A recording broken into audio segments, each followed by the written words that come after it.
Hey everyone, and a huge welcome to this Masterclass Explainer. I'm host A, and we're so incredibly pumped to have our premium subscribers here with us today. Look, whether this is your very first dog or you've been around the block and raised several, bringing a new puppy home is just a thrilling journey. But to actually unlock those amazing moments of companionship, you need a rock-solid foundation. And that's exactly why we're here, to give you the precise, actionable steps to succeed. Absolutely. I'm host B, and we are so glad you're diving into this with us. Today is day one of your curriculum, and we're focusing entirely on environmental management. The honest truth is, before you even start thinking about obedience commands, marker words, or perfectly timing your rewards, you have to get your space right. Today is all about setting up your home so your puppy literally cannot fail before they even walk through the front door. All right, here is our zero fluff syllabus for today's session. 1. The psychology of day 1. 2. Puppy-proofing your home. 3. Creating the safe space. 4. Establishing rules and routines. 5. Troubleshooting common mistakes. And finally, 6. Your day 1 assignment. Let's get right into it. Chapter 1. The psychology of day 1. We're starting with the most crucial element, building trust. Now, to build that trust, we first have to see the world from their perspective. Imagine being suddenly taken away from literally everything you've ever known. Your mother, your siblings, the familiar smells, your entire routine, gone. Your puppy is going to be naturally overwhelmed. Their primary goal on day 1 isn't to learn obedience. It's simply figuring out if their new humans are safe. We always have this expectation of endless cuddles, perfect playtime, and snapping adorable photos for social media. But the reality?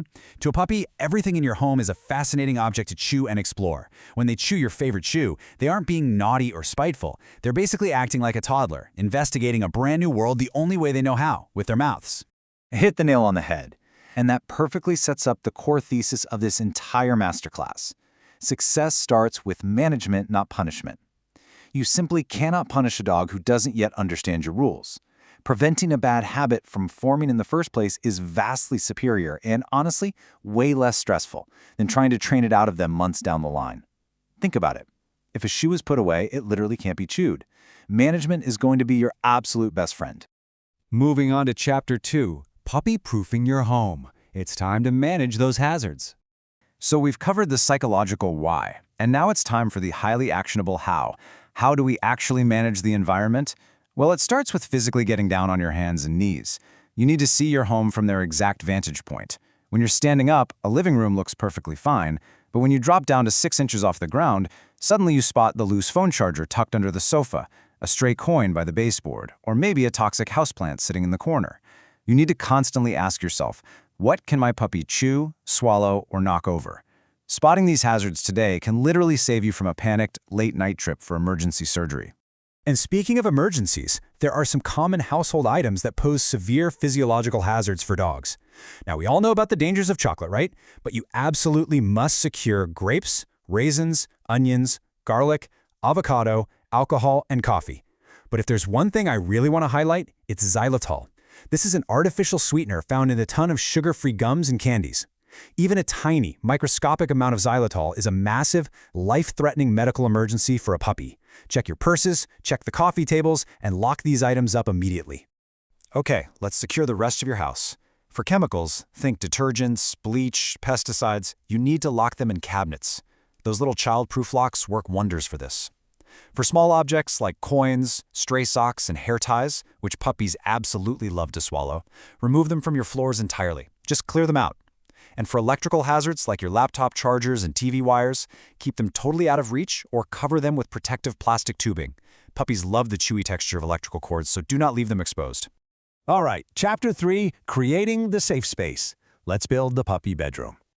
Once your house is totally proofed, you need to carve out a specific zone just for the dog. Think of this as giving the puppy their very own bedroom to prevent overstimulation and foster some healthy independence. Here's the exact gear you're going to need. First, a properly sized crate. It should be large enough for them to stand up and turn around in, but definitely no larger. You want some comfortable bedding, high-quality age-appropriate puppy food, and rotating chew toys like Kongs or food puzzles to keep their brains mentally stimulated. For food and water, exclusively use stainless steel bowls. Seriously, ditch the cheap plastic. Plastic gets scratched, it cracks, and it harbors nasty bacteria. Stainless steel is durable and totally hygienic. And finally, a standard 6-foot leash. Let me be clear, no retractable leashes. Retractables actually teach your dog to pull by rewarding them with more line, and they completely strip away your control. Chapter 4, Establishing Rules and Routines. This is all about creating consistency.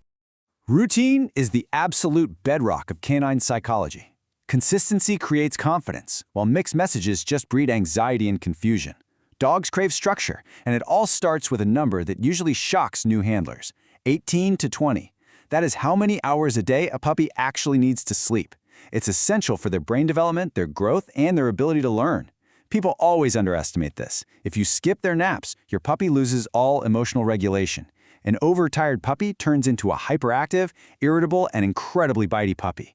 If your sweet pup is suddenly acting like a little land shark, they almost certainly just desperately need a nap in their safe space.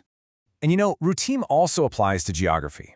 You need one specific feeding location in the house.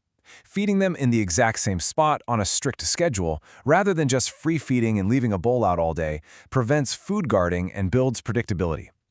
The exact same logic goes for the bathroom. You need one designated potty spot outside. Dogs naturally associate specific places with specific behaviors. If you take them to the exact same patch of grass every single time, you'll dramatically speed up the potty training process through that behavioral association.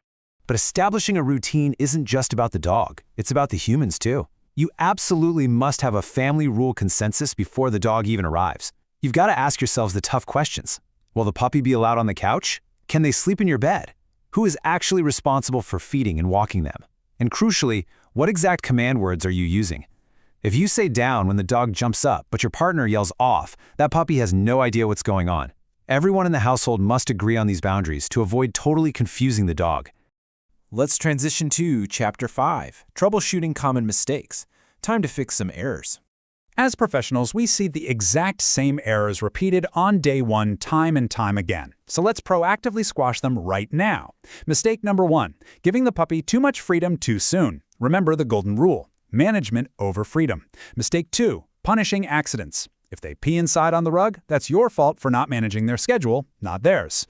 Totally. And mistake 3, buying way too many toys without any structure. You just need a few high-quality rotating toys. A chaotic, overflowing toy box just teaches them that literally everything on the floor is theirs to chew. Mistake 4, enforcing inconsistent rules, which we just hammered home. And finally, mistake 5, expecting perfection immediately. Guys, your puppy is a baby. Progress matters significantly more than perfection here. Just take a deep breath, be patient, and focus on building that trust. All right, Chapter 6, your Day 1 assignment. Let's get to your homework for success. To get the results you're looking for, you actually have to execute. You didn't think you were getting out of this masterclass without homework, did you? Here is your chronological step-by-step checklist for today. I want you to literally check these off as you go. Step 1, puppy-proof your home. Get down on your hands and knees right now. Step 2, create that designated safe space. Set up the crate or the exercise pen. Step 3, purchase all your essential supplies. Remember, get the stainless steel bowls and that standard 6-foot leash. Step 4, decide on the family rules. Call a meeting with your household today and get on the same page. And Step 5, choose your specific feeding and potty locations.